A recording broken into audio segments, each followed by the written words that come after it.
Halo guys, selamat datang lagi di video gue. Hari ini hari Rabu jam 1 siang. Hari ini gue mau kirim barang orderan orang. Sekalian gue mau ngebahas transaksi online itu sebenarnya perlu rekber atau enggak. Gimana nanti pendapat gue setelah habis ngirim barang yang satu ini ya. Ini ngirim biasa, bukan dari online. Yang beli minta asuransi bisa. Isinya aksesoris helm. Infosnya nggak ada.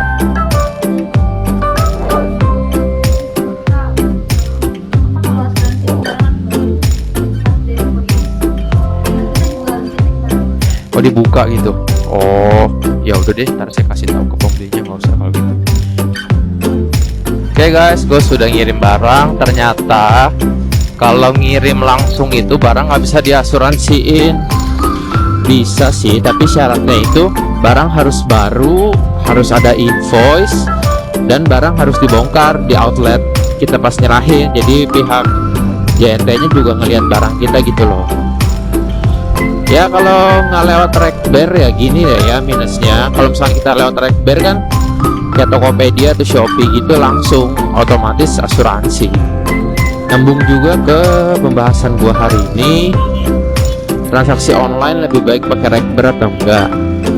Jujur gue sih sebenarnya ya lebih prefer rekber sih, karena lebih terjamin aja, keamanannya tuh terjamin gitu loh. Kalau misalkan ada apa-apa, barangnya nggak sesuai atau barangnya itu nyasar kemana, kita bisa hubungin pihak rekber yang kita pakai kayak Tokopedia atau Shopee.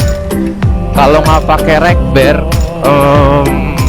kita nyarinya langsung ke JNT gitu ya, kayaknya sih langsung ke ekspedisi gitu. Jadi kita ibaratnya kayak ngurusin langsung lah. Sedangkan kalau kita lewat rekber itu ibaratnya diurusin gitu loh, dibantu lah sama Tokopedia atau Shopee buat investigasi. Itu kalau dari pengiriman antara rekber dan non rekber. Terus keamanan transaksi. Nah, keamanan transaksi ini nih tergantung sih sebenarnya ya. Kalau gue sendiri transaksi, kalau gue belum kenal sama orangnya atau sebelumnya tuh gue belum pernah beli sama orangnya, itu gue agak ragu deh kalau nggak pakai rekber.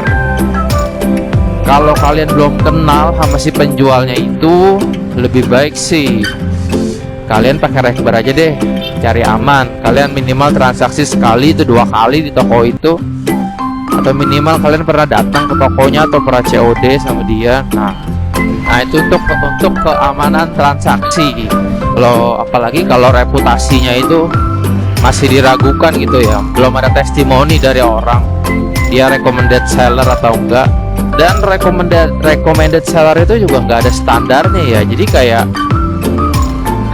kalau kayak Tokopedia atau Shopee gitu kan kelihatan dari reputasinya, ada power merchant, ada bintang dan lain sebagainya. Nah kalau cuman berdasarkan recommended seller dari Facebook atau dari manapun itu kan nggak ada standarnya.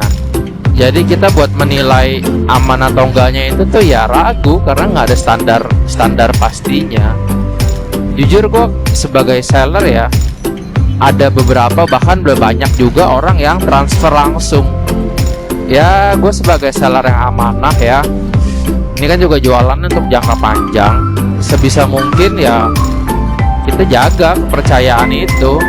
Customer udah percaya sama kita ya, kitanya juga jangan malah memanfaatkan itu untuk hal-hal yang nggak baik, kayak buat nipu lah.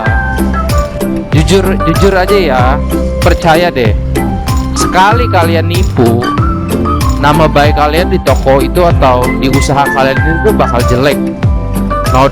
Noda kecurangan kalian itu nggak bakal bisa hilang.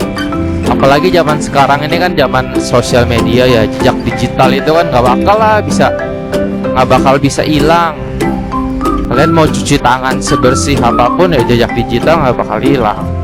Jadi kalau buat transaksi, kalau kalian bener-bener kenal sama si penjual dan emang sellernya ini sudah rekomendasi dari banyak orang gitu ya, orang lain udah pernah COD sama dia, terus testimoni orang belanja di toko dia itu baik, ya bisa jadi opsi lah transaksi di luar Ekber. Tapi kalau kalian mau bener-bener nggak mau ambil pusing, resiko ketipunya itu bener-bener kecil, ya emang lebih baik Ekber sih. Karena banyak banget itu kalau gue lihat di Facebook tuh ya, pasti ada aja deh postingan orang kena tipu. Jujur ya, kalian mau nge-share gituan juga di Facebook kurang bermanfaat juga sih. Seller itu kan, kalau si penipu itu kalau mau nipu ya nipu terus, ganti identitas lah ini itu. Yang namanya orang kalau mau berbuat jahat mah ada aja caranya. Sama juga orang kalau mau berbuat baik ya mau gimana pun juga pasti bisa aja dia berbuat baik. Oh, ada jetek.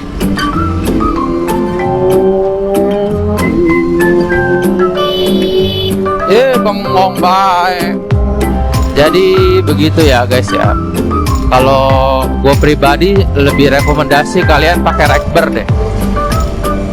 Itu benar-benar jauh lebih aman dan paling aman untuk transaksi online sekarang ini. Norak banget tuh ngeliat jetek doang. Lalu COD. Nah, COD ini dulu asik, tapi sekarang itu banyak orang yang palkor ya. Kita udah janjian atau kita udah deal harga, malah barangnya dioper ke orang lain. Kita udah jalan tapi orangnya malah nggak jadi. Kalau gue sih siasatinnya sebelum kalian jalan COD, kalian tuh harus minta live location, share log tapi yang live loh di WA. Jadinya tuh kepantau dia tuh udah sampai mana, kelihatan dia tuh udah jalan atau belum. Selama ini sih gue COD selalu sih gue tepat waktu ya. Ketemu pembeli juga, pembelinya ya puji Tuhan alhamdulillah baik, nggak pernah palkor dan lain sebagainya. Ya kayaknya sih segitu aja lah pembahasan singkat gue kali ini. Tetap hati-hati dalam bertransaksi, jadilah smart buyer, jangan ketipu harga murah, jangan tergiur sama harga yang masuk di akal. Thank you guys sudah menonton, bye.